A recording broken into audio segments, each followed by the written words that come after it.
د لوی سپېڅلي څښتن تعالی په سپېڅلي نامه چې ډېر مهربان او بخښونکی دی، ټولو قدرمنو کتونکو او اورېدونکو ته څوک چې په دې وخت کې موږ په ژوندۍ بڼه ګورئ او که څوک به بیا موږ وروسته ګورئ، ټولو ته ډېر زیات سلامونه او درناوی د لوی افغانستان تلویزیون ته ښه راغلاست. ملګرو، نن دا عنوان هم داسې یو قسم دی ما چې لیکو او زه خپل هم دغه سړي دا خبرې چې مې واورېدلې دي خو 18 دقیقې دا خبرې کړې وې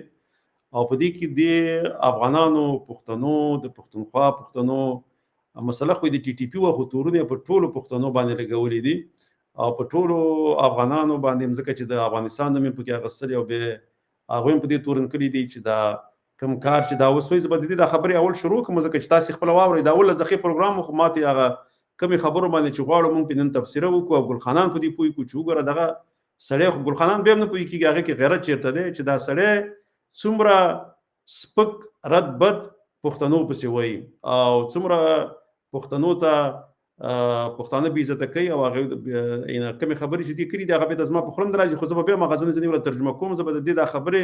په تاسو باندې واورم، ما سره واورئ چې دا څه وایي په اردو ژبه دي. خیر خو بیا منځ کې بیا موږ خبرې کوو، خپله تبصره پرې کوو. سنن نسائی کے اندر ایک حدیث ہے، نبی علیہ السلام نے فرمایا کہ یہ جو خوارج ہیں یہ قیامت تک نکلتے رہیں گے. یہ صرف حضرت علی کے دور تک نہیں ہے، قیامت تک نکلیں گے اور قرب قیامت میں یہ خارجی دجال کے ساتھ مل کر مسلمانوں کے خلاف لڑیں گے.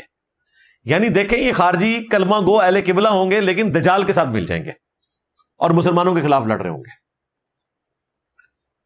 سنن ابن ماجہ میں حدیث ہے کہ اس پلانٹ ارتھ کے اوپر سب سے بدترین مقتولین اگر کوئی ہے نا جو قتل کیے جائیں وہ خوارج ہیں، اور سب سے بہترین شہداء وہ ہیں جو خارجیوں کے مقابلے پر لڑتے ہوئے شہید ہوں گے.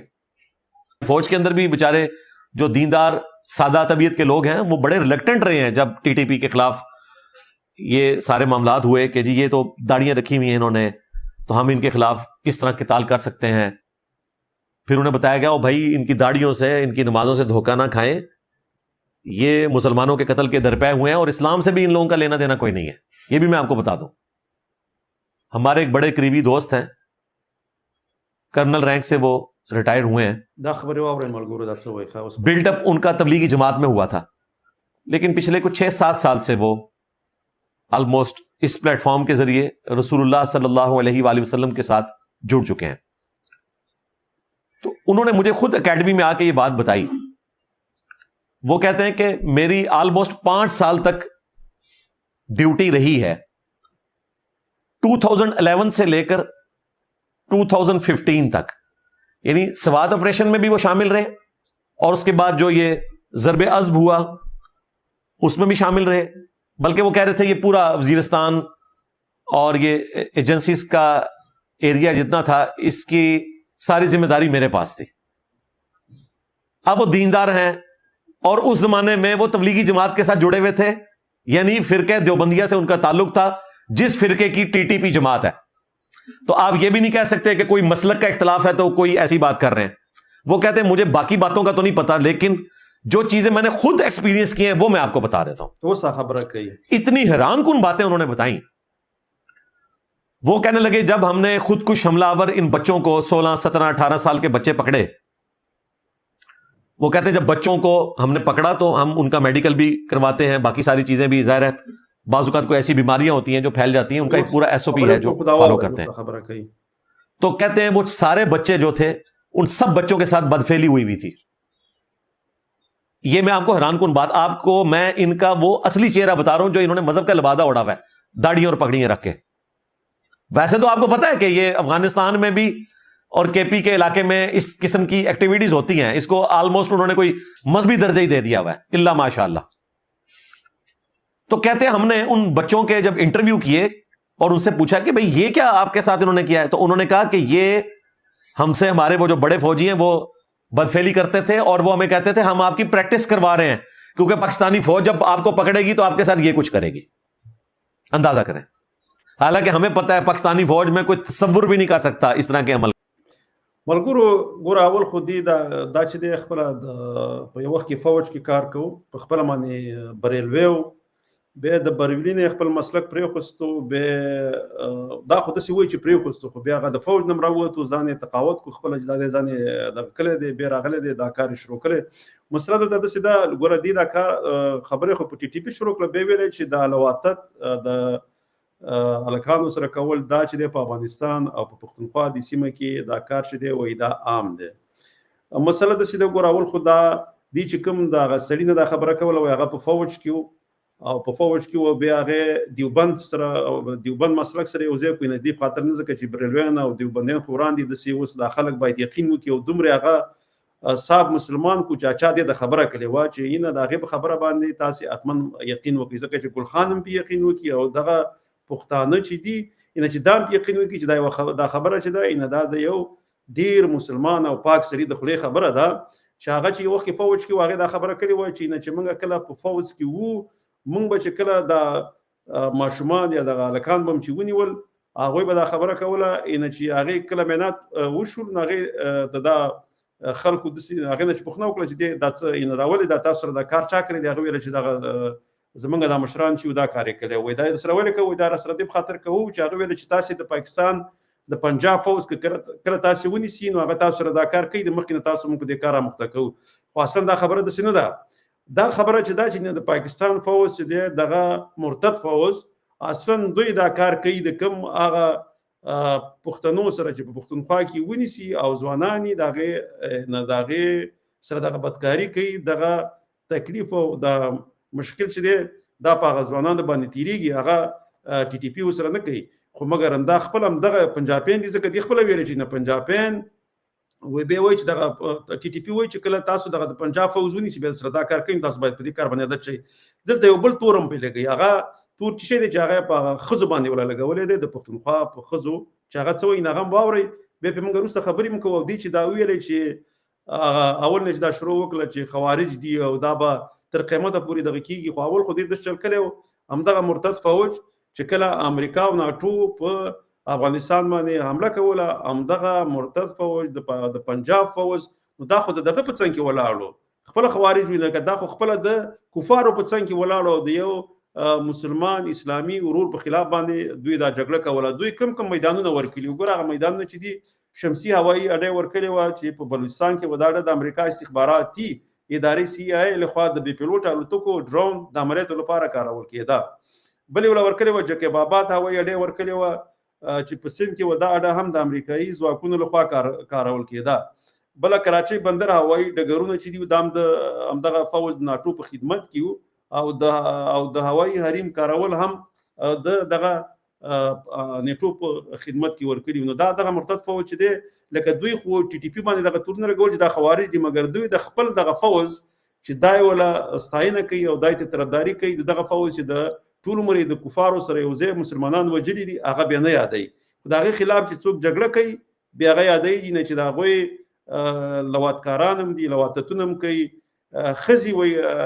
نورو خلکو ته پیش کوي، سردارانو ته. دا اوس په دې اخره کې خبرو کې ویل لازم هم دا پنجابی وایي، خو پښتانه پې زمونږ بیا هم نه پوهېږي. ګوره د اخرنۍ خبره چې دا کې اوس هم دا خبره کوي.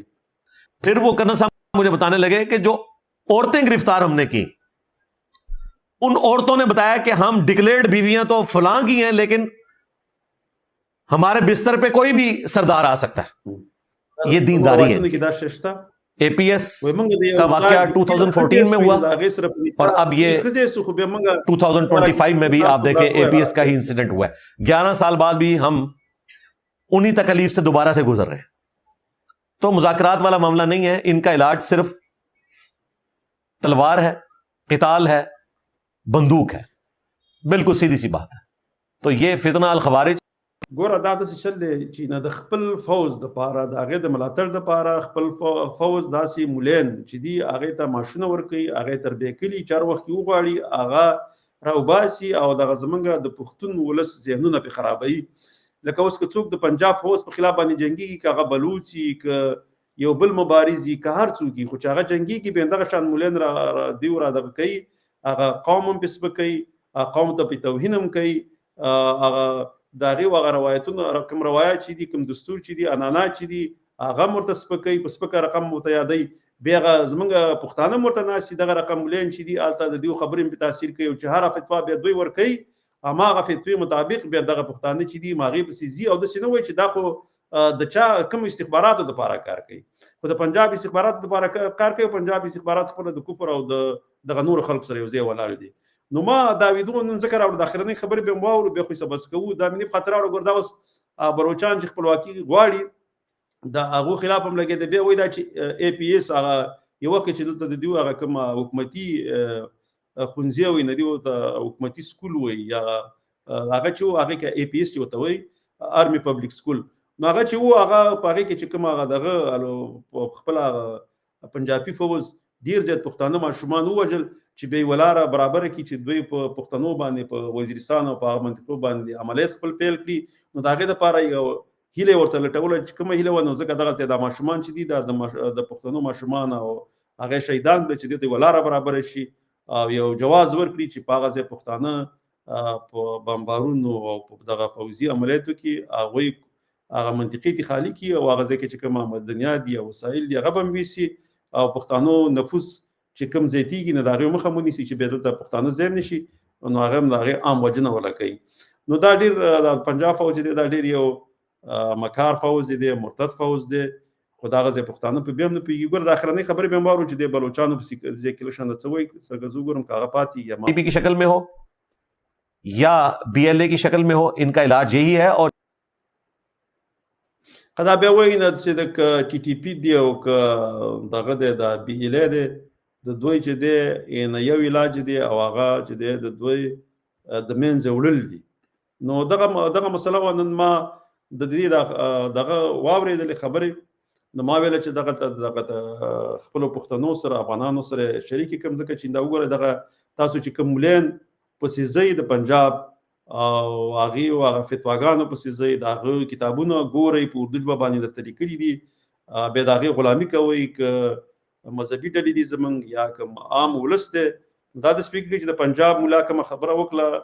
بس هغه د کاڼي کرښه ده نو ګوره دوی نن دا خبرې وکړې چې وایي دا لواطت چې دی دا د افغانستان او د عام په پښتونخوا کې د عام یو شی دی